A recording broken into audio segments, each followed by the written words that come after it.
Gente, eu amo Harry Potter, vocês não têm noção.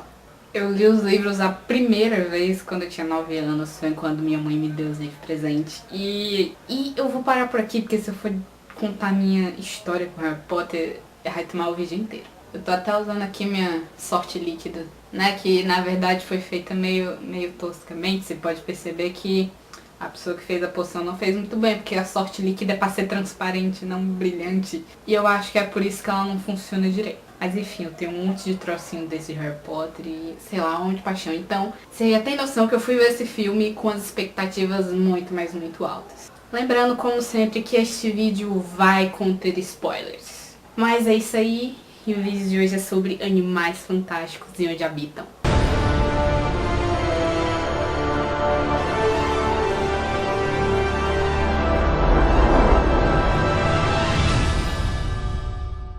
Bom, Animais Fantásticos e Onde Habitam é um spin-off de Harry Potter, o que quer dizer que é uma história ambientada no universo de Harry Potter, sem ter necessariamente uma ligação direta com a série. Conta a história do Newton, ou Newt Scamander, pra gente, que ele é um bruxo, um magizoologista, o que significa que ele cuida de criaturas mágicas, que em 1926 ele vai pra Nova York e a mala dele tá cheia de bichinhos e a mala abre e uns bichos fogem. Ele se envolve em um monte de problemas porque lá o equivalente ao Ministério da Magia que tem no Reino Unido, que é a Macusa, tá tendo um sério problema porque a magia tá pra ser exposta pros, como eles chamam, nomads ou não magos, que seriam os trouxas, né? Só outro nome. E também o Geraldo Grindelwald fugiu e ele foi o maior bruxo das trevas até o Voldemort aparecer. Então você sente o nível do cara. E é no meio de todo esse cenário, nesse contexto, que o Newt vai pra Nova York e deixa a maleta abrir, os bichinhos fogem e... Bom, pra muita gente o Newt pode ser um completo estranho. Se você só viu os filmes, você provavelmente não conhece esse nome. Mas se você já leu os livros, você sabe que no material escolar do Harry tem lá o livro Animais Fantásticos Onde Habitam, que é exatamente o livro que o Newt escreveu. Ele é mencionado a primeira vez no Harry Potter e a Pedra Filosofal. E pra quem não sabe, a JK, ela não lançou só os livros da história de Harry Potter, ela lançou livros que o Harry lê nesse processo. Eu, por exemplo, tenho os contos de Beedle o Bardo, que é o livro que a Hermione ganha de herança do Dumbledore, nas Relíquias da Morte, que conta a história das Relíquias da Morte e outros contos e tudo mais. É muito massa porque vem com comentários do Dumbledore aqui. E assim, como a JK lançou os contos de Beedle o Bardo, ela também lançou o Quadribol Através dos Séculos, que é um livro que o Harry lê, acho que várias vezes no decorrer da série. Ela lançou Animais Fantásticos e Onde Habitam. Tem fala do Dumbledore, tem comentários do Harry, do Ron e da Hermione. E é isso, o Newt, ele é um magizoologista, ele já foi mencionado na série, ele é muito famoso. Ele viajou o mundo inteiro pra pesquisar as criaturas mágicas e escrever os livros dele, fazer os estudos dele. Ele se casa com a Porpetina Goldstein, que é a Tina, que tem no filme. Spoiler, eles vão se casar.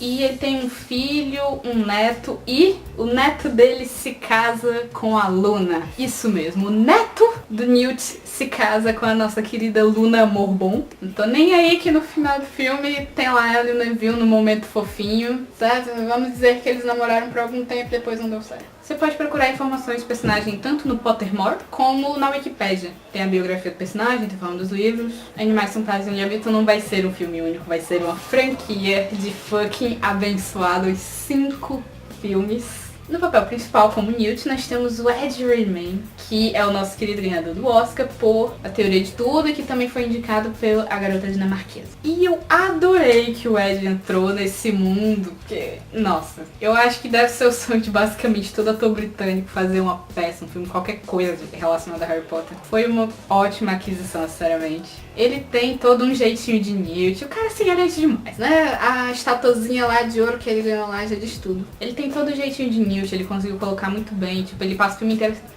É quando ele entra na maleta dele, que ele tá lá com os biomas, com os animais, é tipo, a primeira vez que ele faz isso aqui.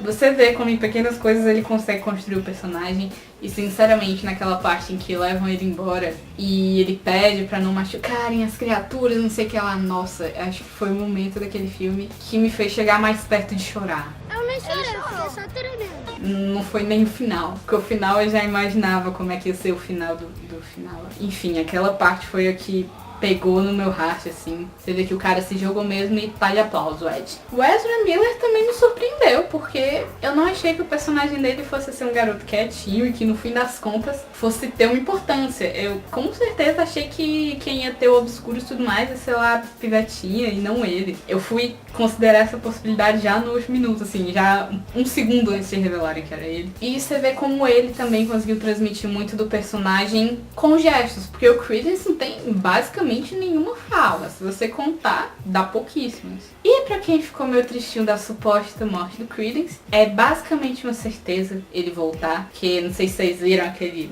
negocinho lá, escuros, que não foi destruído, que ficou flutuando. Uma entrevista o diretor falou que ia ter uma cena que ia deixar mais óbvio que o Credence sobreviveu, mas enfim, então provavelmente nós vamos ver ele de novo. E o Ezra me surpreendeu mesmo, eu não tinha visto ele fazer um papel tão bom assim, acho que desde Precisamos Falar sobre o Kevin. A Katherine Waterston, que fez a Tina, ou Porpetina, mas vamos chamar só de Tina porque nós é amiguinho dela. He's lost something, I'm going to help him find. Ela foi muito boa, ela soube fazer assim as camadas da personagem, que a personagem começa assim meio retraída e depois ela vai soltando mais, porque afinal ela é uma aurora, ela tem que ser corajosa, ela não é uma garotinha medrosa, aquilo ali é tipo uns momentos dela, que mesmo ela sendo meio desastrada e meio boba, ela ainda é uma aurora, ela tem noção do que ela tá fazendo. Mas eu achei que ainda assim ficou meio extremado. Tipo, no começo ela tá meio muito boba e no final ela tá muito decidida. Acho que só faltou um equilíbriozinho assim, mas ainda assim ficou muito legal. O Dan Flogger, ao contrário da Catherine, eu já conhecia. E aquele cara é muito fofinho, gente. No filme, então, o Jacob é um personagem fofo demais que quer fazer doces pra levar alegria às pessoas, porque comida enlatada é chata. Como é que você não vai amar esse cara? Ele é aquele típico gordinho legal e é aquele personagem adorável. Junto com a Alison Sudor, que faz a Queenie, que é a outra personagem adorável. E o mais legal dela, eu acho que é o fato da legilimense dela ler mentes. Porque senão ela ser só a garota bonita e fofa. Eu acho que isso foi um toque muito acertado, assim, que fizeram. E o que dizer de Johnny Depp? Mano, o cara não teve, tipo, nem 2 minutos em cena. E ele apareceu e eu só consegui pensar, meu Deus, esse cara é muito foda. Mas como eu disse, ele com certeza ainda vai aparecer mais pra frente. Não sei se já no próximo filme, não sei se é legal em todo filme investir nessa temática do Grindelwald. Mas ele com certeza vai aparecer depois e ele vai aprontar pra caralho. O marketing desse filme eu achei muito bom. Por quê? Porque não revelou coisa demais. Você acha que o negócio lá, que as merdas que acontecem é por causa da maleta do Newt que abriu, saiu os bichinhos e fudeu tudo. Mas não. A coisa que faz menos destruição, a menor preocupação daquela galera, são as criaturas do Newt. Eu pelo menos não me lembro de ter visto nenhum trailer a questão dos obscuros. Que se você também ficou um pouco confuso sobre o que são os obscuros, eu fiquei bem confuso, só depois que eu fui entender direitinho. Aparentemente o obscuros é uma criatura das trevas que parasita uma criança, que foi a própria criança que acabou por criar obscuros enquanto reprimia seus poderes. Facilitando. Tem lá a criancinha, ela tem poderes mágicos. Ela reprime esse poder, ela cria o obscuros parasita ela até levar ela à morte. E geralmente, como é falado, isso acontece bem cedo. O Credence é tipo um prodígio, assim. O Newt diz que nenhum obscurial passou dos 12 anos, eu acho. O roteiro foi a parte legal. Você lembra que eu falei?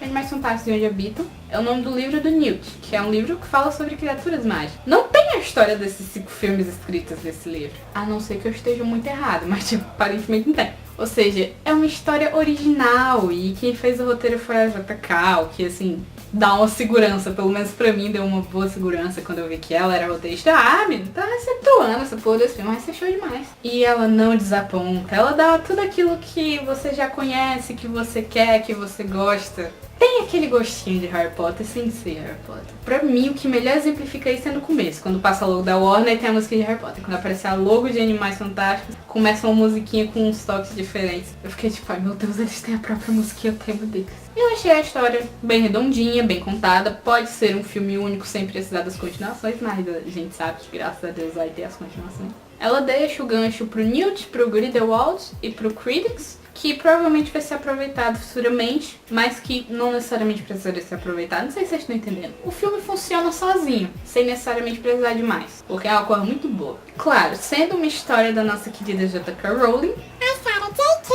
Rowling. como se você falasse Woody Allen, né? De quem? do Woody Allen. Sendo escrito por ela, a gente sabe que tem muitas mensagens, que o filme não é só uma historinha fofa pra se divertir. É muito pautada a questão do preconceito com as criaturas, com os não-mágicos, trouxas. E você vê os discursos de ódio, você vê que o tema daquilo ali é o preconceito. Tipo, o Newt fala, e vocês devem lembrar que em Harry Potter, os trouxas podem se casar com os bruxos. Que até o Simus, se eu não me engano, a mãe dele é bruxa e o pai dele é trouxa. I'm half and half.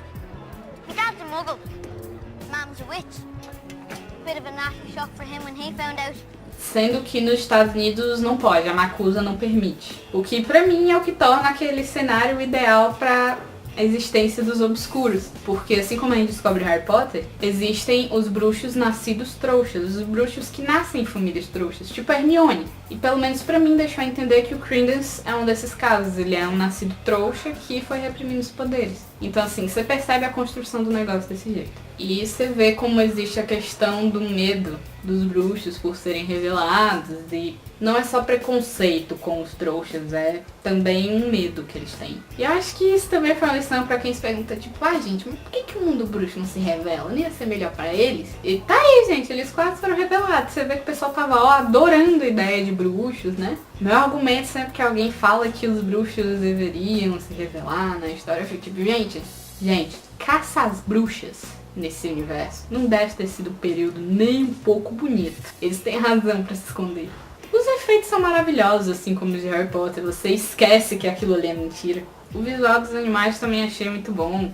Porque dá pra ver que eles são baseados em algum animal e aí foi misturando e remodelando e essas coisas. Tipo, dá pra dizer que assim como tem as pessoas normais, tem os bruxos, e assim como tem os animais normais, tem as criaturas mágicas. E muito legal também foram as referências do filme, que elas são bem encaixadas na história, elas não são nem um pouco forçadas. Tipo o Dumbledore ser mencionado quando o Graves tá lá além da ficha do Newt. O colarzinho que ele dá pro Credence, que são as relíquias da morte. Meu Deus, quando eu vi a primeira vez ele dando assim, que ele dá bem rápido o colar, eu acho que a maioria das pessoas na sala não percebeu, porque eu fui a única que fiquei tipo, ai meu Deus, as relíquias da morte. O fato da Queen ser legilimamente, que no Enigma do Príncipe é trabalhado isso, que o Voldemort tem esse poder e o Harry tem que aprender pra poder defender a mente dele, e o Snape vai lá ensinar ele. E é mencionada Evilmorny, que é a escola de magia e bruxaria dos Estados Unidos, que obviamente não podia deixar de ser mencionada. E eu gostei de como eles conseguiram incluir o Jacob ali, sem ele parecer um intruso. E ele, de certo modo, representa a gente ali, tipo, se a gente estivesse vencendo aquilo, como é que a gente ia reagir. Com esse filme, eu me sinto muito menos órfã desde que o Harry Potter acabou. E já estou ansiosa para o próximo e já estou criando altas expectativas de se pá o Newt vir pro Brasil, de repente ele dar uma passada em Castelo Bruxo, que é a escola de magia e bruxaria brasileira, lá na floresta amazônica. Nem que seja só num flashzinho que ele disse que foi no Brasil para estudar as lesmas de fogo que tem na floresta tropical brasileira. Fiquei muito feliz, tenho que admitir, fiquei muito feliz com esse filme. E é isso aí, gente, espero que vocês tenham gostado do vídeo. I wanna be a wizard. Deixe aí seu like se você gostou, se você não gostou, posso fazer nada. Deixe aí também seu comentário, sua opinião sobre o filme, o que é que você achou, tudo mais. Não esquece de se inscrever. Minhas redes sociais estão aqui embaixo, se vocês quiserem me seguir, fuçar, etc. E como eu sempre peço, não esqueça de compartilhar o vídeo nas suas redes sociais para me ajudar com a divulgação e deixar a Sarah feliz.